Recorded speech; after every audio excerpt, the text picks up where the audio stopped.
안녕하세요. 신용글 교수입니다. 육정 연결의 기타 사항의 6번째 시간인데요. 마지막 시간입니다. 이제 남은 게 몇 개 없습니다. 연결 현금 흐름표와 연결 실체 내의 주식기준 보상거래. 현금 흐름표나 주식기준 보상거래는 중급회계 때 배웠는데요. 연결 현금 흐름표를 작성은 어떻게 하는지. 주식기준 보상거래, 스탁옵션 거래인데요. 연결 실체 내에서 이것이 발생할 때는 어떻게 하는지를 살펴보겠습니다. 먼저 연결 현금 흐름표인데요. 연결 현금 흐름표를 작성하는 방법은 크게 두 가지가 있습니다. 중급회계 때 배운 개별 현금 흐름표와 똑같은 방법을 적용하는 것이죠. 개별 현금 흐름표를 만들 때 개별 실체의 재무상태표와 포괄손익계산서 그리고 추가 정보들이 필요했죠. 마찬가지로 연결 현금 흐름표도 연결 재무상태표, 연결 포괄 손익계산서에다가 필요한 추가 정보를 이용해서 개별 현금 흐름표 작성하고 동일한 방법을 적용하면 되겠습니다. 또 다른 방법으로는 지배기업이 현금 흐름표를 만들었겠죠. 종속기업도 만들었을 겁니다. 이를 단순 합산한 후에 내부의 현금 흐름을 상기 제거하는 방식으로 작성하는 것도 가능하겠습니다. 본장에서는 구체적으로 연결 현금 흐름표를 중급회계처럼 자료를 주고 작성하는 것보다는 연결 실체 관점에서 현금 흐름이 영업, 투자, 재무 중 어느 곳으로 분류되는지에 초점을 맞춰서 그 부분만 설명하겠습니다. 표 3을 한번 볼까요? 연결 현금 흐름표에서는 현금 흐름의 분류가 개별 실체의 현금 흐름 분류하고 반드시 동일하지는 않다는 거예요. 예를 들어서 지배기업이 종속기업에 대한 지배력을 취득을 해요. 현금을 주고 종속기업 투자를 취득했겠죠. 그러면 지배기업의 별도 재무제표 중에 현금 흐름표에는 이것이 투자활동 현금 유출로 갈 거 아닙니까? 한편 갖고 있던 종속기업 투자를 팔아서 지배력을 상실했습니다. 그럼 현금 유입이 있겠죠? 이것도 지배기업 별도 현금 흐름표에서의 투자활동 현금 유입으로 들어갈 것이기 때문에 크게 문제는 없겠습니다. 그런데 주요 두 가지를 보자고요. 지배력의 변동 없이 종속기업 지분을 추가로 사거나 일부만 처분한 케이스입니다. 이럴 경우에는 연결 관점에서 보았을 때 지배력에 전혀 변동이 없는데 지분만 추가로 샀거나 추가로 매각하거나 하면서 돈이 유출이 되거나 유입이 됐을 거 아닙니까? 이건 자본거래로 보는 거죠. 따라서 개별 실체 입장에서는 투자활동이겠으나 연결 실체 입장에서는 재무활동 현금 흐름으로 분류를 한다라는 것입니다. 한편 종속기업이 현금 배당을 지급할 텐데 종속기업이 지배기업 페어런트 혹은 비지배 지분 두 군데로 현금 배당을 지급을 하겠죠. 이때 지배기업에 지급한 현금 배당금은 종속기업, 지배기업 내부 거래이기 때문에 상계 제거하죠. 따라서 오로지 비지배 지분에 지급한 현금 배당금만 연결 현금 흐름표 표시가 될 텐데요. 배당금 지급은 기업의 선택에 따라서 재무활동으로 분류할 수도 있고 영업활동으로 분류할 수도 있겠습니다. 지금 이야기한 내용을 몇 가지 예를 통해서 살펴보겠습니다. 예 7번인데요. 갑회사는 단기 중에 의뢰사의 발행 보통주 80%를 2,400이 취득을 했대요. 갑의 현금 흐름표에는 단기 중에 종속기업 투자를 하면서 나간 현금이 있을 거 아니에요. 이 현금을 투자활동 현금 유출로 표시가 됐겠죠. 그래서 별도재무제표의 현금 흐름표를 들여다보면은 투자활동 현금 흐름에 종속기업 투자에 취득해서 2,400 마이너스 유출이 있을 거예요. 딱 요거 하나만 놓고 보자고요. 예를 들어 갑회사의 기초현금이 3,000이라고 가정을 하고 요 한 거래만을 놓고 보았을 때 그 영향을 한번 파악을 해보면 기초현금이 3,000입니다. 단기 중에 2,400만큼 현금 유출이 있었죠. 그래서 현금의 순준감은 마이너스 2,400이고요. 기말 현금 잔액은 600입니다. 한편 의뢰사의 개별 장부를 보면은 기초 기말 현금이 모두 200이래요. 따라서 요걸 가지고 현금 흐름표를 작성을 해보자고요. 즉 의뢰사의 현금 흐름은 없다고 단순하게 전제를 해보자고요. 자, 그럼 연결 현금 흐름표를 만들어 볼까요? 요 갑회사 현금 흐름표가 있고요. 의뢰사 현금 흐름표가 있고 이 둘을 합친 연결 현금 흐름표가 있는데요. 요 갑회사 현금 흐름표는 바로 앞 슬라이드에서 보았던 그 갑회사 현금 흐름표를 그대로 옮겨 놓은 겁니다. 갑회사는 기초에 3천만큼 현금이 있었는데 2,400을 지급하고 의뢰사 투자 주식을 취득을 한 거 아니에요. 즉 종속기업 투자를 취득을 했습니다. 그래서 기말에 600만 남은 케이스고요. 의뢰사는 기초현금, 기말현금 변동이 없다고 했죠. 자, 둘을 합쳤는데 여기서 주목할 거는 투자활동 현금 유출로 종속기업을 취득을 했는데 왜 2,400이 아니라 2,200이냐? 갑이 의뢰사를 취득하는 날 의뢰 자산부채가 다 휩쓸려 들어오는데 그때 현금이 200만큼 들어오잖아요. 그러면서 의뢰사 투자 주식 취득하느라고 2,400이 빠지고 결국은 순액으로 2,200만큼 나갔다라고 표시가 되어야 하는 것에 주목해야 되겠습니다. 연결 실체 기초 현금이 현금성 자산은 3,000이죠. 지백이었고 2,200이 빠지기 때문에 800. 요 800은 요 600 더하기 200으로도 확인이 되겠죠. 여기가 2,400이 아니라 2,200이라는 거 다시 한번 강조합니다. 여기가 2,400이 되면 여기가 800이 안 나오게 되잖아요. 600밖에 안 나오게 되니까 잘못한 거 금방 아시겠죠?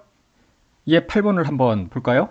갑이 의뢰 발행 보통주 70%를 보유하는 지배기업인데 당기 중에 의뢰사 보통주 10%를 2천에 추가 취득했대요. 70%를 보유하고 있는 상황에서 10% 지분의 추가 취득은 별도 현금 흐름표에는 투자활동 현금 유출이겠죠. 그래서 기초 3천, 단기 중에 2천만큼 돈이 나가서 기말에 1,000인데 연결에서는 이것이 지배력 변동 없이 돈만 왔다 갔다 한 거기 때문에 자본 거래로 보는 것이죠. 자, 의뢰사의 기초 기말 현금 모두 200이라고 가정하고 이때 연결 현금 흐름표를 한번 작성을 해볼까요? 자, 갑회사 별도재무제표 현금 흐름표 앞에 있는 내용을 그대로 집어넣었습니다. 투자활동으로 2천이 나가고요. 기초현금이 3천인데 2천 나갔으니까 기말은 1,000입니다. 의뢰사는 기초기말 변동 없고요. 자, 연결 현금 흐름표는 추가로 취득하면서 2천이 나갔대요. 투자활동이 아니라 재무활동 현금 유출로 분류를 한다. 나머지는 기초 2개 3,200도 하고요. 기말 1,200. 이런 식으로 추가 취득에 따른 현금 흐름의 분류가 달라진다는 점에 유의하면 되겠습니다. 예, 9번을 볼까요?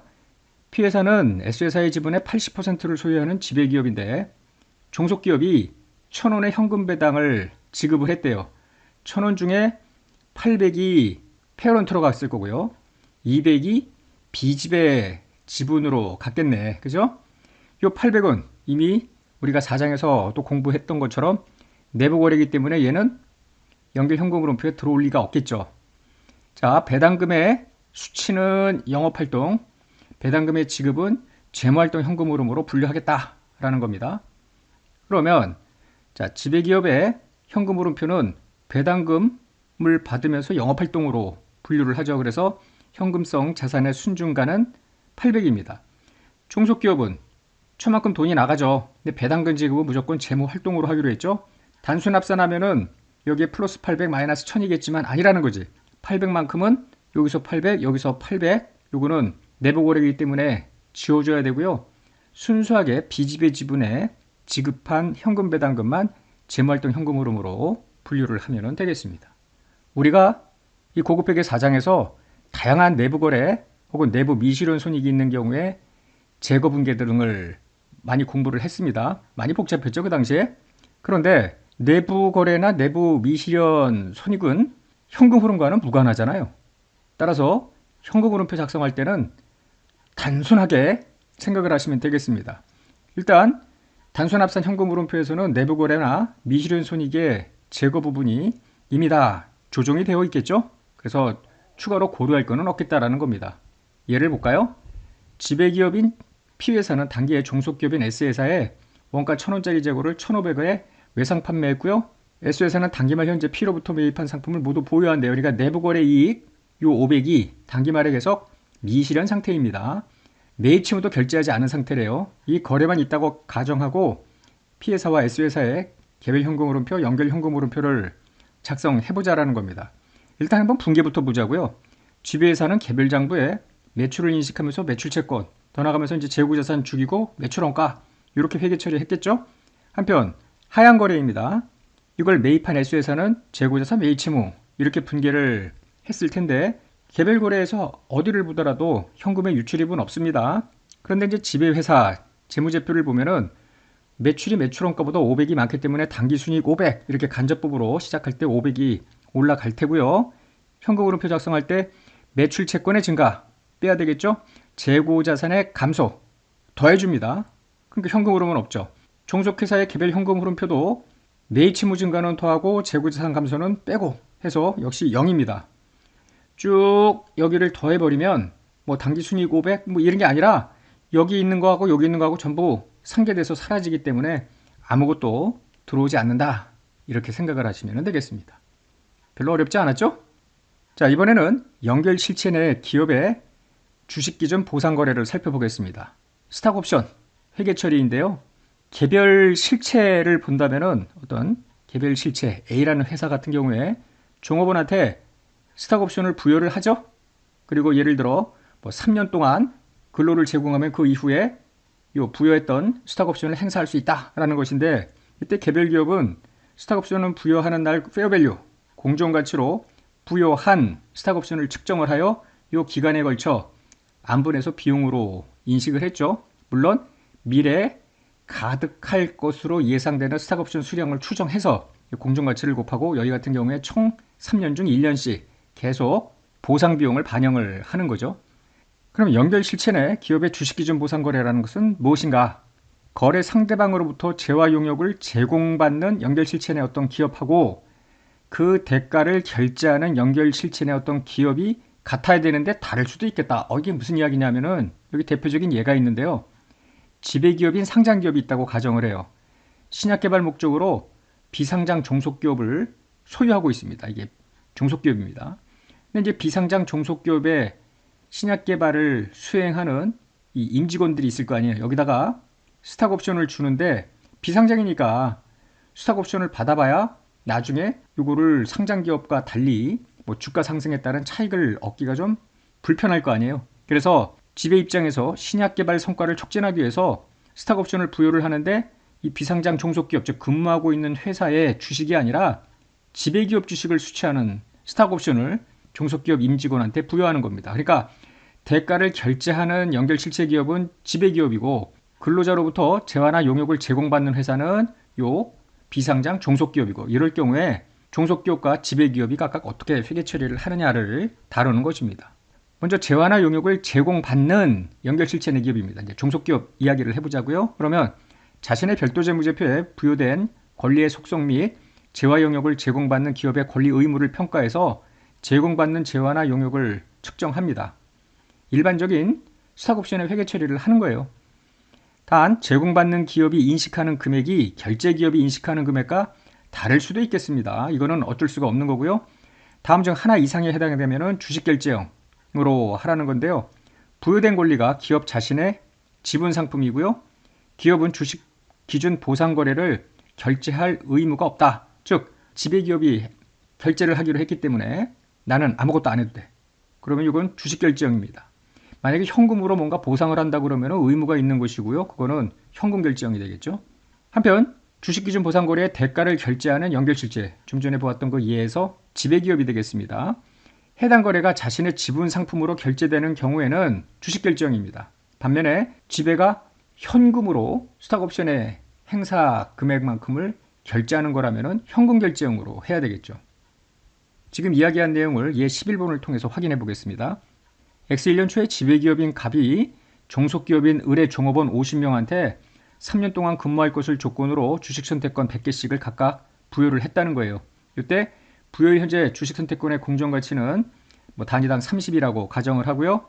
1년도 말에 종업원 전체 50명 중 90%가 3년의 근로제공 조건을 충족할 것으로 예상하고 있다. 이런 이야기입니다.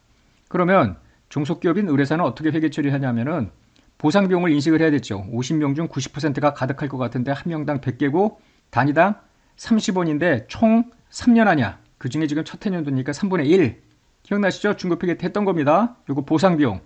중급회계 때는 여기다 보상비용 해놓고 상대 계정이 주식선택권인데 주식을 종속기업이 종업원들한테 주는 게 아니잖아요. 갑회사가 결제하기로 했죠. 그래서 그냥 요거는 부채는 아니고요.